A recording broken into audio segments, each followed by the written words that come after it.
Jadi intinya data ini adalah data yang paling menurut saya sakti ya dan canggih. Kita bisa mengotak-atik sesuai dengan keinginan kita.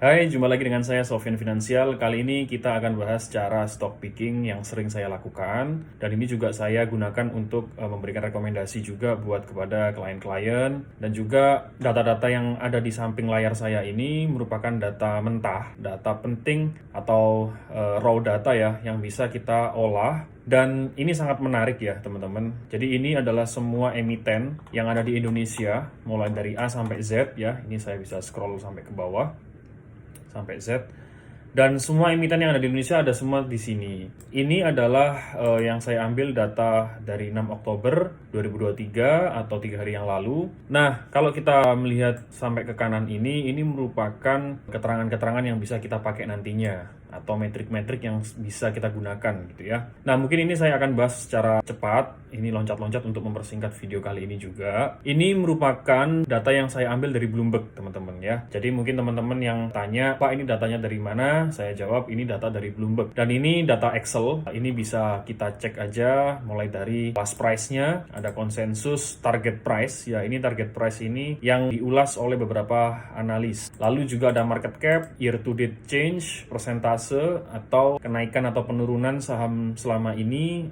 sampai year to date, ada PE ratio, PBV, hingga sampai ke kanan itu ke bisnisnya apa. Nah, bisnisnya apa ini banyak banget. Kalau kita melihat di sini itu ada advertising, agriculture, airlines, airport, operator, sampai di bawah ya, sampai wireless telekomunikasi. Ini sangat enak banget buat stock picking karena kita bisa melihat apa yang pengen kita pakai gitu ya. Misal, kita ingin mencari PE ratio yang rendah-rendah atau yang masih di bawah 5 misal atau di bawah 10. Ini kita tinggal setting aja. Misalkan PE-nya smallest to largest ya. Di sini kita bisa melihat PE yang paling rendah per tanggal 6 Oktober 2023 itu ada di GIAA ya, tepatnya di harga 91 itu memiliki PE 0,04. Nah, lalu kalau kita menginginkan yang lain, misalkan ini saya reset terlebih dahulu. Oke.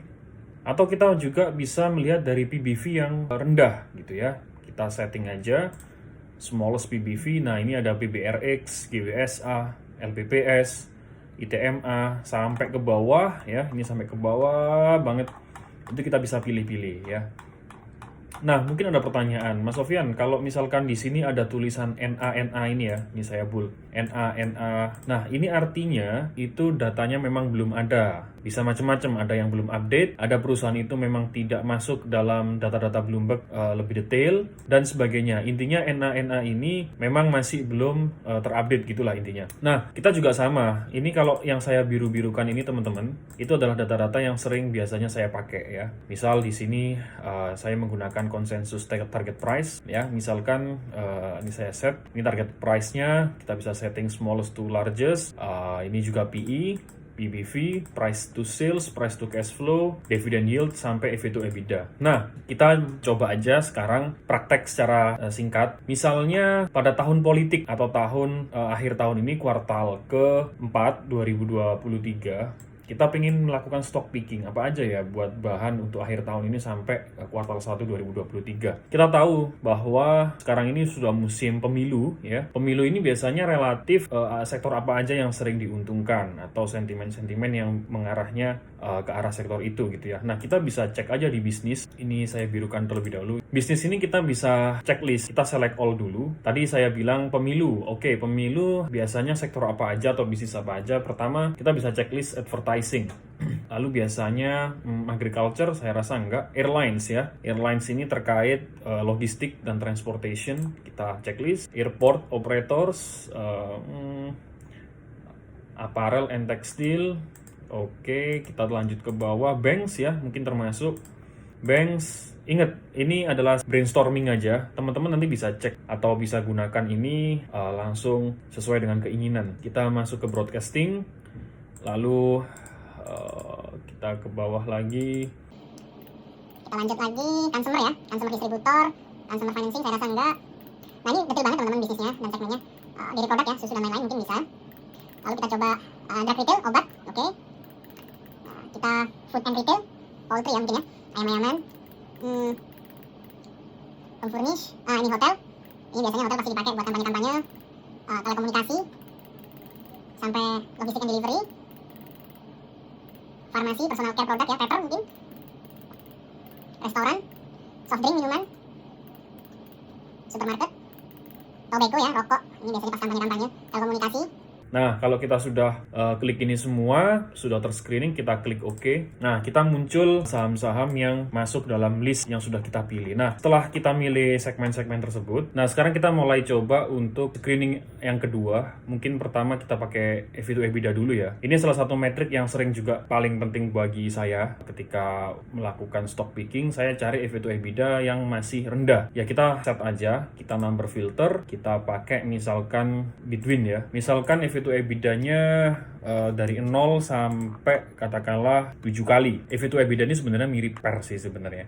Cuman mungkin lebih kompleks lagi. Kita akan bahas EV to EBITDA ini mungkin di lain waktu ya. Ini kita sudah men-screening, tinggal berapa emiten ini? Tinggal 24 ya. Yang tadi mungkin ada ratusan, sekarang tinggal 24. Ini dari EV to EBITDA. Oke. Kalau misalkan ini saya smallest to largest, maka ketemu ada beberapa emiten ini ya. Nah, setelah EV to EBITDA selesai, kita masuk ke dividend yield. Kita menginginkan dividend yield, katakanlah, oke mas, saya harus punya dividend yield yang sekiranya buat bantalan resiko. Kalau misalkan saham saya nyangkut, saya masih dapat dividend yield. Oke, kita setting aja. Dividend yield setidaknya kita misalkan 1% sampai ya 5% deh. Oke.